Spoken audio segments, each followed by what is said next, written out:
तो आज हम बनाएंगे बहुत ही टेस्टी, बहुत सारी परतों वाली मूंग दाल की मठरी, जिसे हम सिर्फ 1 कप मूंग दाल से बनाएंगे। तो दिन के हल्की फुल्की भूख के लिए या फिर शाम की चाय के साथ ये बहुत ही टेस्टी लगती है और बहुत ही क्रिस्पी क्रंची ये बनके तैयार होती है। तो आप इसे 1 से 2 महीने के लिए स्टोर भी कर सकते हैं। बच्चे और बड़े सबको ये बहुत ही ज़्यादा पसंद आती है। तो चलिए इसे बनाना शुरू करते हैं। तो यहाँ पे हमने मेजरिंग कप से 1 कप मूंग दाल लिया था। वेट में मेज़र करें तो ये 200 ग्राम दाल है। दाल को अच्छे से वॉश करने के बाद हमने इसे 3 से 4 घंटे के लिए सोक कर दिया था। और ये देखिए ये बहुत अच्छे से फूल चुकी है। तो अब हम क्या करेंगे, इसे एक छन्नी के ऊपर डाल के छान लेंगे। अगर आपके पास टाइम कम है और आप इसे जल्दबाजी में बनाना चाहते हैं तो क्या कीजिए कि यहाँ पे दाल को आप गर्म पानी में सोक कर दीजिए। तो आधे घंटे में ही आपकी दाल फूल जाएगी और आपका काम भी आसान हो जाएगा। तो अब हम इसे मिक्सी जार में ट्रांसफ़र कर लेंगे और इसमें बिल्कुल थोड़ा सा पानी यानी कि 2 से 3 चम्मच पानी डाल के इसका बिल्कुल फाइन सा पेस्ट बना के तैयार करेंगे। तो फ्रेंड्स, पानी यहाँ पे ज़रूरत के हिसाब से ही बिल्कुल थोड़ा थोड़ा सा डाल के इसका बिल्कुल फाइन सा पेस्ट बना के तैयार कर लीजिएगा। अगर आप ज़्यादा पानी डाल देंगे तो ये बिल्कुल पतला सा पेस्ट बन जाएगा। फिर आपको इसका डो लगाने टाइम ज़्यादा आटे का इस्तेमाल करना होगा, यानी कि जब आप इसकी मठरी बनाएंगे ना तो ज़्यादा आटे का इस्तेमाल करना होगा। तो ये देखिए अब हमने इसे बिल्कुल फाइन सा पेस्ट बना के तैयार कर लिया है।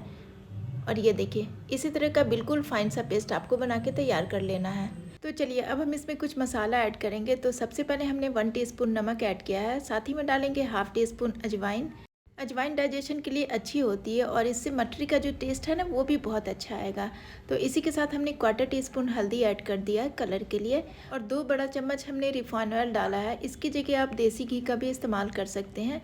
इससे मटरी हमारी बहुत ही क्रिस्पी क्रंची बनेगी और बहुत ही ज़्यादा खस्ता ढेर सारी परतों वाली बन के तैयार होगी।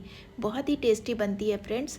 तो चलिए अब बारी आती है इसमें मैदा ऐड करने की। तो आज मैं इस मटरी को मैदे से बना रही हूँ। अगर आप चाहते हैं इसे और भी हेल्दी बनाना तो आप इसे गेहूं के आटे से भी बना सकते हैं। तो मैदा हम यहाँ पे एक साथ नहीं डालेंगे, थोड़ा थोड़ा करके डालेंगे। जितनी ज़रूरत होगी उतना हम इसमें मैदा ऐड करते जाएंगे और इसका हम बिल्कुल रोटी की तरह डो बना के तैयार करेंगे। तो इस मटरी को बनाने के लिए टोटल हमने इस कप से 1.5 कप मैदे का इस्तेमाल किया है। ये आपकी दाल पे डिपेंड करता है कि दाल आपने कितनी पतली पीस के तैयार किया है। अगर आप दाल को बिल्कुल परफेक्ट पीसेंगे तो 1.5 कप ही मैदे का इस्तेमाल करना होगा।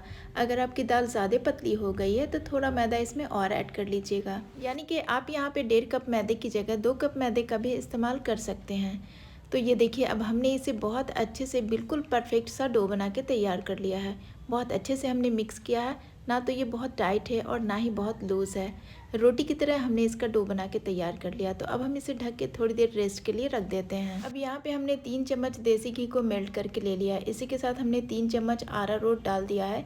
इसकी जगह आप कॉर्नफ्लावर भी डाल सकते हैं। तो अब हम इन सारी चीज़ों को खूब अच्छे से मिक्स कर लेंगे। ये जो घी और अरारोट है ना, इसे बिल्कुल इस तरह से आपको मिक्स कर लेना है कि ये बिल्कुल मक्खन की तरह सॉफ्ट हो जाए। इसी से हमारी मठरी जो है ना फ्रेंड्स बहुत सारी परतों वाली बनेगी, यानी कि इसकी बहुत सारी लेयर्स बनेगी। तो इसे भी हमने साइड में रख दिया है और अब हम फिर से अपने डो को चेक कर लेते हैं और डो को वापस से एक बार फिर से मसल लेंगे इस तरह से। ये देखिए ये डो हमारा बिल्कुल परफेक्ट बना है, ना तो ये बहुत हार्ड है और ना ही बहुत सॉफ्ट है। तो अब हम रोटी के साइज़ का इसमें से एक पेड़ा काटेंगे और इसे हथेली के बीच में बिल्कुल राउंड कर लेंगे और फिर हम सूखे आटे में इसे फिर से डस्ट कर लेंगे हल्का सा, ताकि जब हम इसे बेलेंगे ना तो ये बेलन में चिपकेगा नहीं। और बिल्कुल रोटी की तरह इसे घुमाते हुए चारों तरफ से गोल कर लेंगे। जिस तरह से रोटी बनाते हैं ना, बस उसी तरह से इसे बना के तैयार करना है। और इसकी थिकनेस भी आपको बिल्कुल रोटी की तरह ही रखना है। जिस तरह से आप रोटी बनाते हैं ना, उसी तरह से इसे बिल्कुल पतली सी रोटी बना के तैयार कर लीजिएगा। तो अब हमने जो अरारोट और घी वाला पेस्ट बना के रखा था ना, उसे हम इसके ऊपर इस तरह से चम्मच से या फिर हाथों की मदद से बिल्कुल इवनली इसके चारों तरफ हम लगा देंगे। इसी से जो हमारी मठरी बनेगी ना वो बहुत सारी परतों वाली बनेगी, यानी कि इसकी ढेर सारी लेयर्स बनेगी। तो अब हमने इसे चारों तरफ लगा दिया है और अब हम क्या करेंगे, इसके ऊपर थोड़ा सा सूखा मैदा डस्ट करेंगे इस तरह से। ये देखिए, तो इस स्टेप को ध्यान से कीजिएगा फ्रेंड्स। और फिर इसे एक साइड से उठा के ये देखिए इस तरह से पराठे की शेप में इसे बना लेना है। और फिर इसके ऊपर भी हम वो वाला पेस्ट लगाएंगे जो हमने बना के तैयार किया है। तो घी और कॉर्नफ्लावर के पेस्ट को हम इसके ऊपर भी इवनली अच्छे से लगा देंगे और फिर हम सूखा मैदा इसी तरह से डस्ट कर लेंगे। और फिर इसके साइड को इस तरह से उठाते हुए बिल्कुल पराठे की तरह इसे हम फोल्ड कर देंगे। जिस तरह पराठा बनाते हैं ना, बस उसी तरह से आपको इसे फोल्ड कर लेना है। फिर इसके ऊपर दोबारा से आपको थोड़ा सा मैदा डस्ट करना है ताकि ये चिपकेगा नहीं। आप मैदे की जगह यहाँ पे थोड़ा सा तेल भी इसके ऊपर लगा के बेल सकते हैं। बिल्कुल पराठे की शेप में इसे बेल के तैयार कर लीजिएगा। बस इसी स्टेप को करने में थोड़ा सा टाइम लगता है फ्रेंड्स, नहीं तो इसे बनाना बहुत ही आसान है। बहुत जल्दी से ये मठरी बन के तैयार हो जाती है। फिर से इसके ऊपर अरारोट और घी वाले पेस्ट को लगा दिया है और दोबारा से हमने मैदे को इसी तरह से डस्ट किया है। ये देखिए, अब इसके साइड को हम फोल्ड कर देंगे। तो फ्रेंड्स, अब यहाँ देखिए, हमने दोनों साइड से इसे फोल्ड कर दिया है और इसके ऊपर घी वाले पेस्ट को लगा दिया है। थोड़ा सा मैदा फिर से हम इसके ऊपर डस्ट करेंगे और इसकी साइड को उठा के दोनों के ऊपर इवनली हम चिपका देंगे। ये देखिए, इस तरह से इसे हल्का सा प्रेस कर दीजिएगा और अब बेलन से इसे हल्का हल्का सा प्रेस करते हुए बेल लीजिएगा। बहुत ज़्यादा भी इसे पतला नहीं बेलना है, नहीं तो मठरी हमारी तेल में जाने के बाद फूलेगी नहीं और इसकी लेयर्स नहीं खुलेगी। तो बस इसकी थिकनेस मैं आपको आगे दिखाती हूँ। ये देखिए, इस तरह से हमने इसे बेल के तैयार कर लिया है। अब हम इसे कट करेंगे। तो कट करने के लिए इसका जो साइड वाला पोर्शन है उसे अलग कर लीजिएगा, जिससे कि इसका प्रॉपर शेप आएगा और मठरी हमारी बनने के बाद देखने में भी अच्छी लगेगी। इसकी जो चौड़ाई है वो हमने 1/2 इंच रखा है और इसकी लंबाई हमने 1.5 से 2 इंच में रखा है।